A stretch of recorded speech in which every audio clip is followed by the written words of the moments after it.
Alright, Gianna, tell us the story. Alright, so maybe it was around summer last year, 2012, or 2013 I guess at this point. And it was one of our first times, me, Brad, and Jason going out hiking together. And we had the brilliant idea to go hiking at night. Not knowing... I had the Yeah, well, not knowing, it. not knowing at the time that Jason had night vision. We didn't have flashlights or anything. We were just guided by the moonlight. And Jason takes off. He goes probably a quarter mile ahead of us. And it's just me and Brad walking along. You know.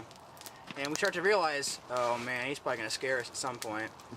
So here we are tiptoeing at this point through the woods, trying not to get caught by him. And Brad's in front and I'm right behind him. And behind this massive tree, Jason peeks out and just screams. Just screams. And Brad, and at the time Brad was a bigger guy and he probably got a good 3 feet off the ground. And I got to have that good laugh standing right behind him, seeing it coming. Like, it was pretty scary, I'm not gonna lie. I would hate to be in Brad's position. And now I don't go night hiking with Jason.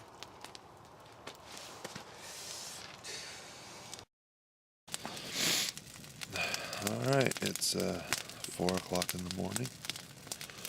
I'm up and around, and actually I've been up for a while. For whatever reason, couldn't get comfortable again last night. The night before, last night, not last night, the night before, didn't have much trouble sleeping, but Brad and I had been celebrating, I guess you could say, a little bit, because he's moving away, and so I wasn't drunk, but I had enough that I'd probably sleep anywhere, but seriously contemplating switching back to tent.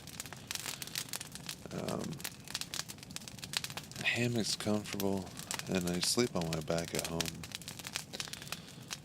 but it seems like for me, when I'm out here, I need something different than on my back. I don't know. I don't have a tent right now, but I'm going to find one that I can try out. I can even make one out of my tarps, and I just need to find a ground pad that I want to use. Anyways, got the fire built up real big. Giano, I don't know if you can see him there. He's asleep.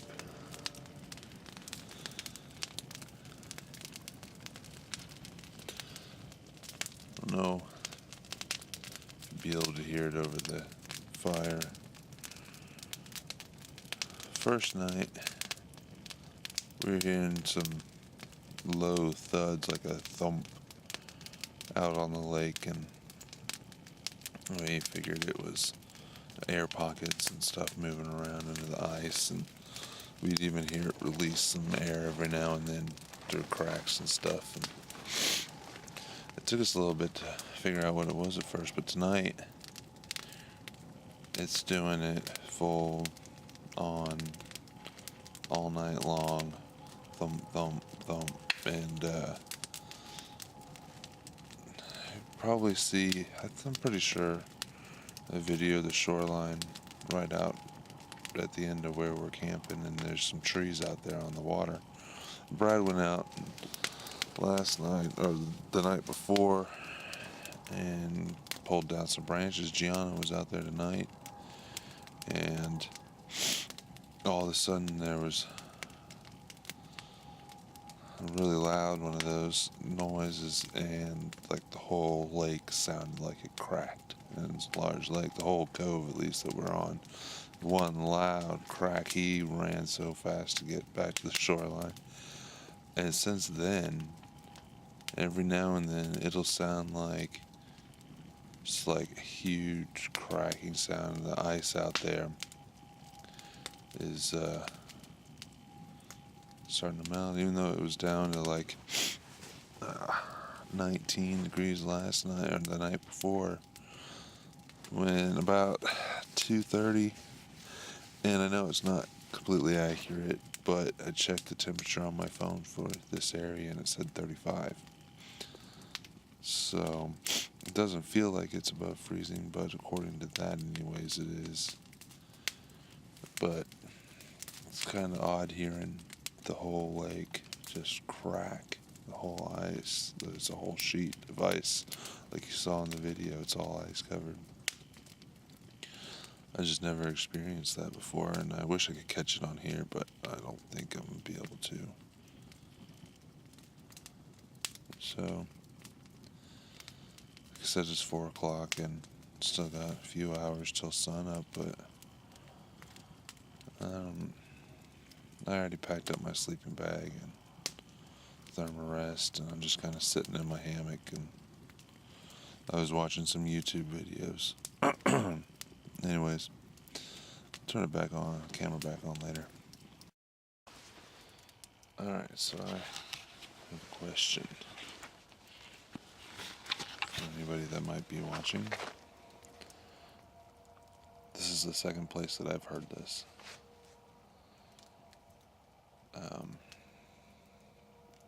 At Clinton Lake, when we stayed the night, and I couldn't sleep and I stayed up. I heard what I could only describe as, or even to the guys as, sounded like the aliens and signs, the way that they like clack their tongues and talk to each other. I heard that then, or out there, which I'm not sure what time, but I would say it's around about the same time. Maybe an hour later, but I just heard it again here. So my question is, does anybody out there know of an animal that makes that kind of sound? Like tongues clacking really fast. And not repetitive.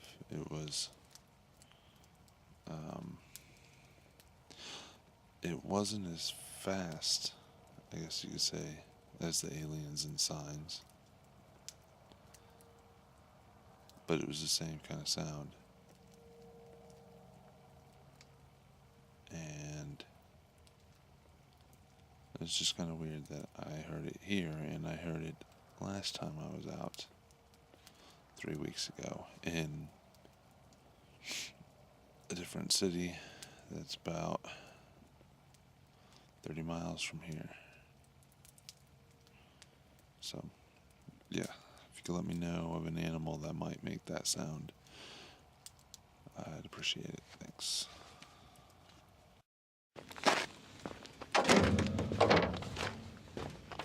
Ooh, it's slick.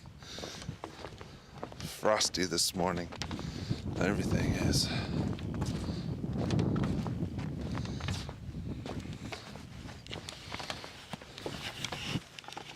All right. Well, it's Sunday. We got out here on Friday. We had a good time. I'm all packed up and in the car. The car's warming up. Giano is finishing up packing. Even though he slept a lot more than I did, he seemed to feel rougher anyways than I do right now. What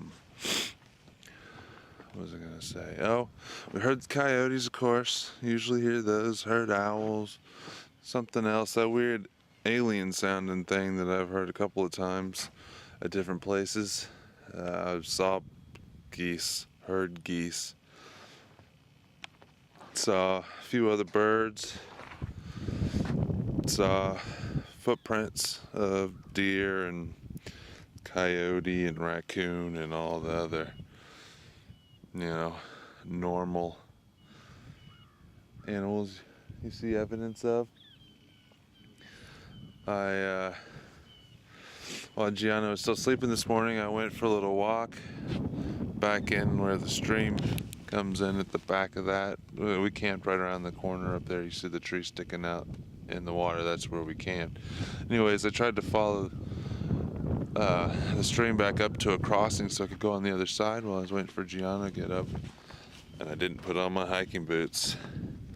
And everything was fine until I was on my way back and stepped on a damn locust branch and got a thorn through the foot, and I'm pretty sure there's some blood in my shoe, and we're getting ready to go, so we're not far from home, so I'll just take care of it when I get home. It's not that big of a deal.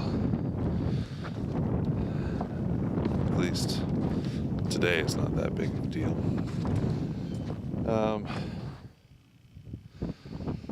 We had a good time, as usual. I'm beginning to think that the hammock for me might not work out because my body's not laying flat. My back's not flat. I have back problems.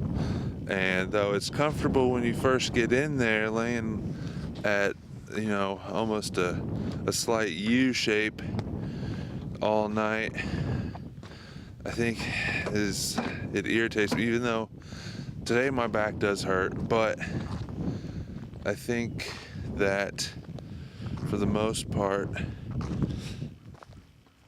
that's why I can't get as comfortable in a hammock. I'm still going to try to use it, but I'm going to find a tent to bring along so that I can just go in the tent if I need to. I want different systems to use anyways. Well, I'm probably almost out of battery here.